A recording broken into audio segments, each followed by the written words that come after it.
लक्षित ठेव. आणि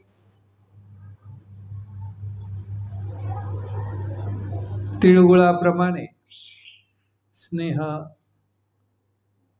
परमप्रीती अच्युत गोत्रीयांशी तुम्ही काय केलेलं पाहिजे? परमप्रीती करायची आहे. या परमप्रीतीचा आनंदोत्सव म्हणून ईश्वराने आज हा सर्व भेटीचा आपल्या परमप्रीतीचा योग उपस्थित करून दिलेला आहे. या परमप्रीतीमध्ये ज्या भगवंताच्यामुळे आपण सर्वजण इथे उपस्थित झालेलो आहोत, त्या श्रीकृष्ण ज्ञान मंदिराच्या अधिष्ठानाला दंडवत प्रणाम करूयात. मना दंडवत प्रणाम, दंडवत प्रणाम, दंडवत प्रणाम. आजच्या या मंगल प्रसंगात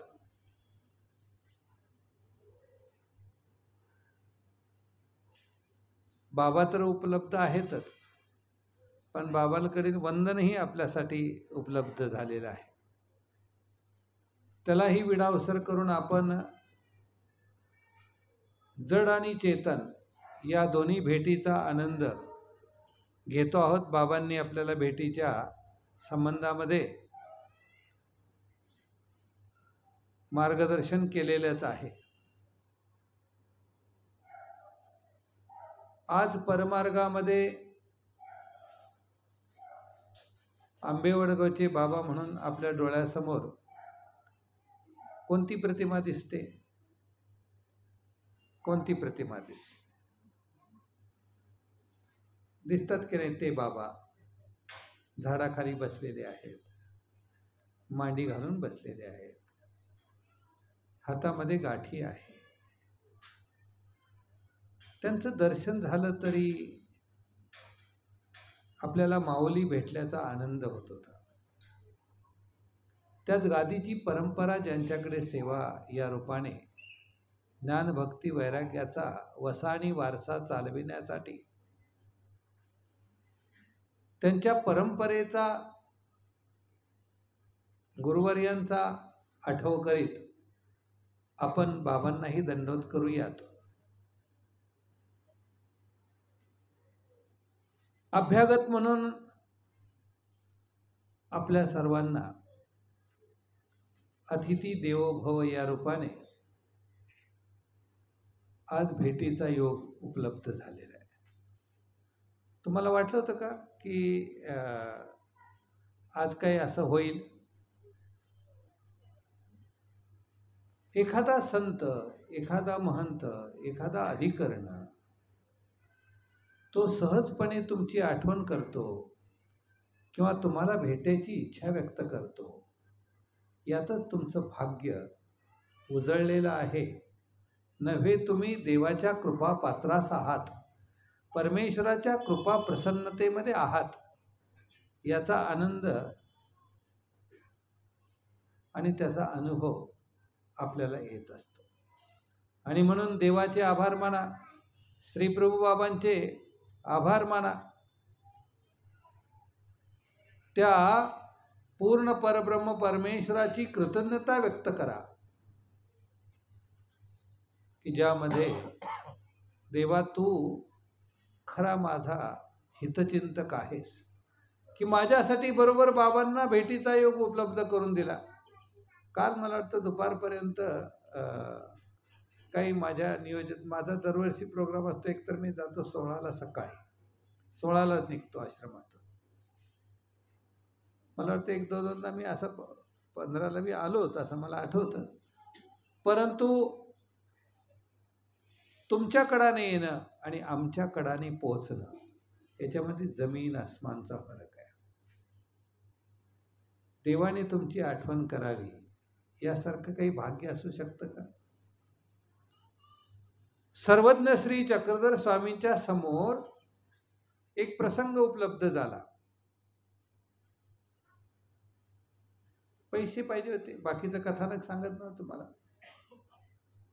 आणि आता पैसे तर समोरच्या भक्ताला देणे होते, व्यवहार दुसऱ्याचा होता, पण देव मध्यस्थी होते.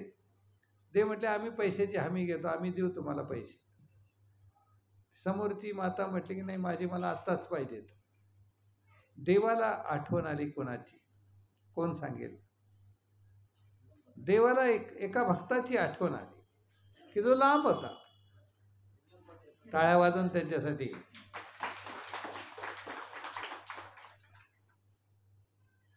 लांब सावखेड्याला असणाऱ्या यलमभट्टांची आठवण झाली की जा.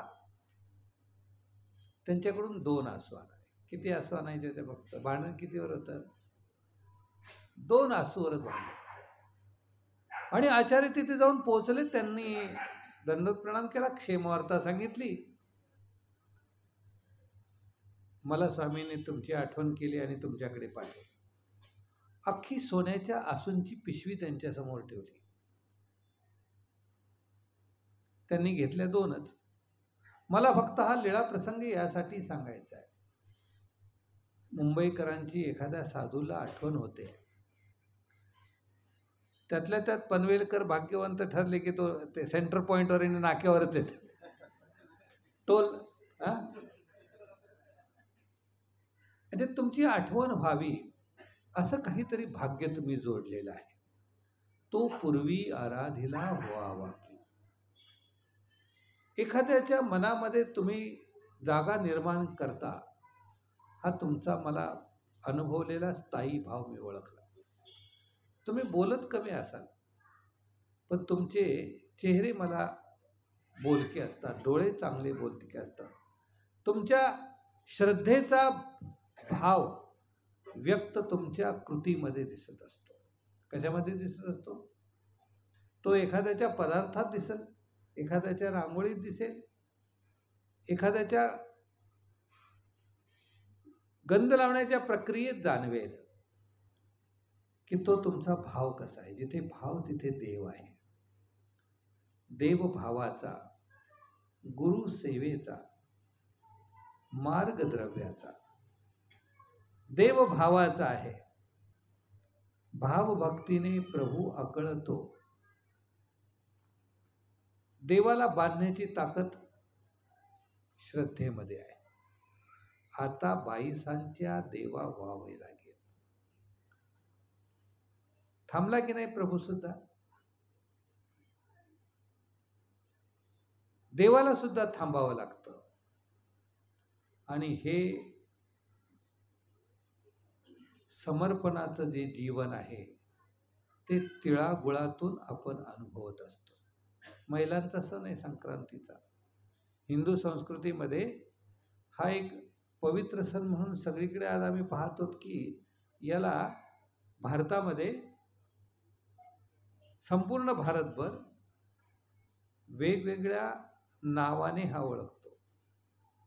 साधारणतः तुम्ही जर भारतामधल्या सगळ्यांचा आज आनंदोत्सव जर बघितला तर कोणी पोंगल म्हणतं, कोणी वेगवेगळी नावं आहेत.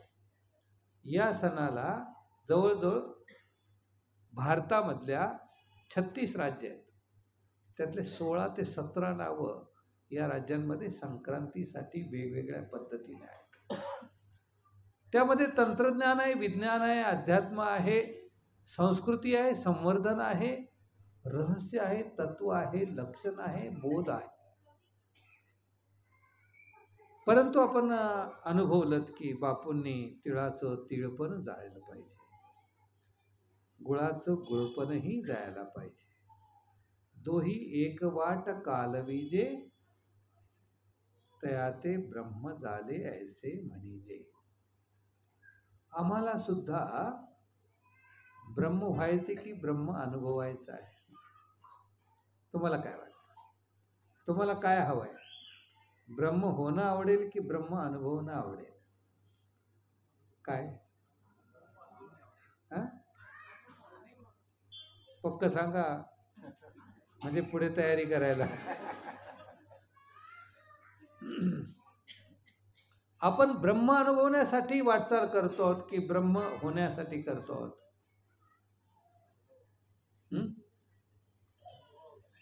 ब्रह्म होण्यासाठी म्हणत होते काहीतरी, पण अगोदर ब्रह्म व्हावं लागेल ना. ब्रह्म झालो तर ब्रह्म अनुभव. साखर होई जेते निके, की साखर अनुभवी जेते निके. शुगर पेशंटवाल्यांनी साखर अनुभवलेलीच आहे की चालते का त्यांना?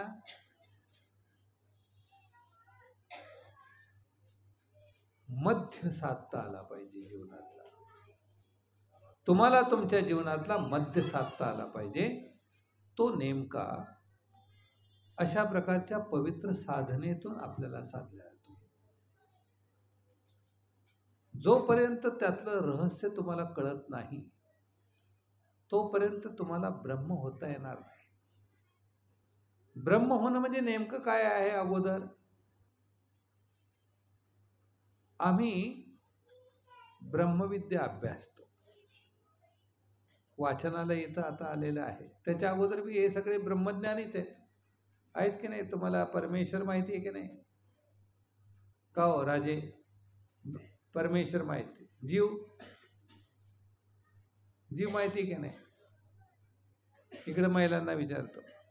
जीव माहिती आहे, देवता माहिती आहेत, प्रपंच माहिती आहेत, प्रपंच नाशिवंत हे माहिती आहे. कळलंय सगळं, पण वळलं काहीच नाही. याचं अडचण कुठं आहे? कळतंय सगळं. संसार नाशिवंत एक घोटतोय आम्ही दररोज, पाहतो आहे, परंतु त्याच्यातल्या पुढच्या अवस्थेमध्ये जाण्यासाठी आम्हाला ब्रह्म अनुभवण्यासाठी स्वतःला विसरता आलं पाहिजे. काय करता आलं पाहिजे? स्वतःला विसरता आलं पाहिजे. आणि स्वतःला विसरण्यासाठीच ही जागा आहे. छोटासा बरेच वेळा प्रसंग येतो. देव म्हणतात तुमच्या इच्छेने तुम्ही काही खायचं नाही, तुमच्या इच्छेने तुम्हाला काही खायचं नाही. आहेत का कोणाचे परिच्छेद? हातवर करा ना की जे आमच्याकडे काही परिच्छेद आहे. मग देहाला असू शकतो, मनाला असू शकतो, इंद्रियाला असू शकतो, वासनेलाही असू शकतो. परिच्छेद कितीला आहे? देहाला, मनाला, इंद्रियांना आणि वासनेला. या चारपैकी कशाला तरी तुमचा परिच्छेद असला पाहिजे. की ते 2च हात मला 2-3च हात वर केले. इकडे तर काही कोणी हात वर केलेच नाहीत. सर्व बक्षू आणि देव हा. म्हणजे इकडे काय आहे? मग कसा अनुभवायचा? ब्रह्म जर आम्हाला अजून होता आलं नाही तर ब्रह्म अनुभवणार कसे आपण? काय करायचं आहे आपल्याला?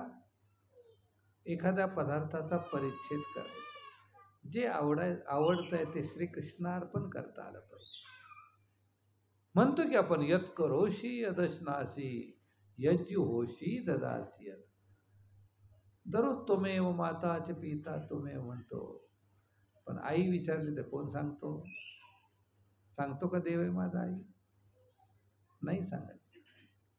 म्हणजे यातलं अंतर कमी करणे म्हणजे ब्रह्म होणे आहे, अगोदर लक्षात ठेवा. आणि हे अंतर कमी झालं की मग ब्रह्म अनुभवायला येतो. या मंदिरात भगवंताचं अधिष्ठान आहे हे सगळ्यांनी अनुभवलं की नाही? की इथे डोकं टेकवलं, इथे सुपारी ठेवून फक्त देवाला हात जोडले तर देवाकडून भरभरून मिळालेलं आहे. हे तुम्ही अनुभवलेलं आहे. याला म्हणतात महानुभाव पंथ, याला म्हणतात अनुभव पंथ. इथं आलेल्या प्रत्येकाला, मग छोट्याला विचारा, मोठ्याला विचारा, तरुणाला विचारा, वयोवृद्धाला विचारा, ज्ञानाला विचारा, अज्ञानाला विचारा, प्रेमियाला विचारा, कोणालाही विचारा, या मंदिराच्या अधिष्ठानाने तुम्हाला सर्व काही भरभरून दिलेलं आहे. दिले की नाही? जे तुमच्या भाग्यात नव्हतं तेही दिलंय, तुमच्या कपाळात नव्हतं तेही दिलेलं आहे. आणि जे दिलेलं आहे त्याचं रक्षणही करतो. इथल्या प्रत्येक कुटुंबाला माहिती आहे की देव आमचं रक्षण करतो. माझा देव श्री चक्रधर रक्षण करतो की नाही आपलं? परंतु ते ब्रह्म काय करावं लागेल तुम्हाला? दिलंय देवाने, गुरूंच्या माध्यमाने भगवंताचं नामाच्या रूपाने दिलेलं आहे, विशेषाच्या रूपाने दिलेलं आहे. त्याला तुम्हाला काय करायचंय? फक्त अनुभवायचं आहे. तुम्हाला काय करायचंय आता? फक्त ते ब्रह्म अनुभवायचं आहे. आणि ब्रह्म अनुभवण्यासाठीच आपण पहाटेच्या स्मरणाचा आनंद अनुभवू शकतो. इथल्या एखाद्या विशेषाची सेवा करण्याचा एक नियम करून आपण तो ब्रह्म अनुभवू शकतो. जमेल? इथल्या एखाद्या विशेषाची सेवा करून तो ब्रह्म तुम्हाला अनुभवता येतो. तुमच्याकडे घरात विशेष आहेत, त्या विशेषाला सुद्धा अनुलक्ष करून तुम्ही एखादी साधना सुरू केली तर तुम्हालाही तो परमेश्वर अनुभवायला येतो. तुमच्याजवळ भगवंताने दिलेलं नाम आहेच, आहे ना नाम? म्हणजे ते बऱ्याच वेळा ते नाम म्हणजे कसं असतं, ते म्हणजे फक्त ब्रह्म होणं नको आहे तिथे. आम्हाला ब्रह्म साखर व्हायची नाही आहे, आम्हाला साखर अनुभवायची आहे. आम्हाला काय करायचं आहे? ब्रह्म अनुभवायचं आहे. आणि म्हणून ब्रह्म अनुभवण्यासाठी या मंडळाची ज्ञानातून, सेवेतून, भक्ती साधनेतून, वेगवेगळ्या उपक्रमातून आपल्याला एक प्रकारची ऊर्जा मिळते की ज्या ऊर्जा साधनेतून आपल्याला उद्धरण्याचा मार्ग सोपा होतो. एकट्याने तुम्ही करत केलेली मंदिरातली, तुमच्या घरातल्या देवाऱ्यातली पूजा तुम्ही तासभर कराल, ती तेवढी फलदायी होणार नाही जेवढी इथं तुम्ही 10 मिनिटं येऊन कराल. क्रिया तीच आहे, परंतु इथल्या आणि तिथल्या क्रियेमध्ये नागदेवाचार्य म्हणतात, ग्रहस्मरणापेक्षा झाडातळी मनोर्थ माळका करशी ते निके. इथे बसून तुम्ही गप्पा मारल्या ना तरी देव, याचा अर्थ गप्पा मारा असं नव्हे, इथे मौन ठेवता आलं पाहिजे. इथे मौन ठेवता आलं पाहिजे. आणि म्हणून या साधनेतून आपला उद्धार हो असं देवाजवळ प्रार्थना करतो. ब्रह्म अनुभवण्याचा हा सोपा मार्ग तुम्हाला मी सांगितला, तो तुमच्या जीवनात आणा. आणि या मकर संक्रांतीच्या निमित्ताने एक संक्रमण आहे, एक नवीन आयाम घेऊन, नवीन ऊर्जा घेऊन आपण या साधुसंतांच्या दर्शनातून, शब्दाच्या निरूपणातून आणि त्यांच्या आज्ञेचं अनुपालन करीत आपला उद्धार करून ब्रह्म अनुभवूयात असं आपल्या सर्वांसाठी हितोपदेश व्यक्त करतो. आणि आपल्या सर्वांसाठी अभिष्टचिंतन करतो की हे महाराज, अशाच प्रकारचं भाग्य तुम्हाला लाभो. तुम्ही इच्छा धरा फक्त की बरोबर तुम्हाला अशा प्रकारच्या भेटीचा, अशा प्रकारचा ज्ञान निरूपणाचा, अशाच प्रकारच्या पूजेचा, वंदनाचा योग मिळत राहो. तुमची सर्व इच्छा भगवंत पूर्ण करो अशा प्रकारचं अभिष्टचिंतन करतो आणि थांबतो. गोपाल कृष्ण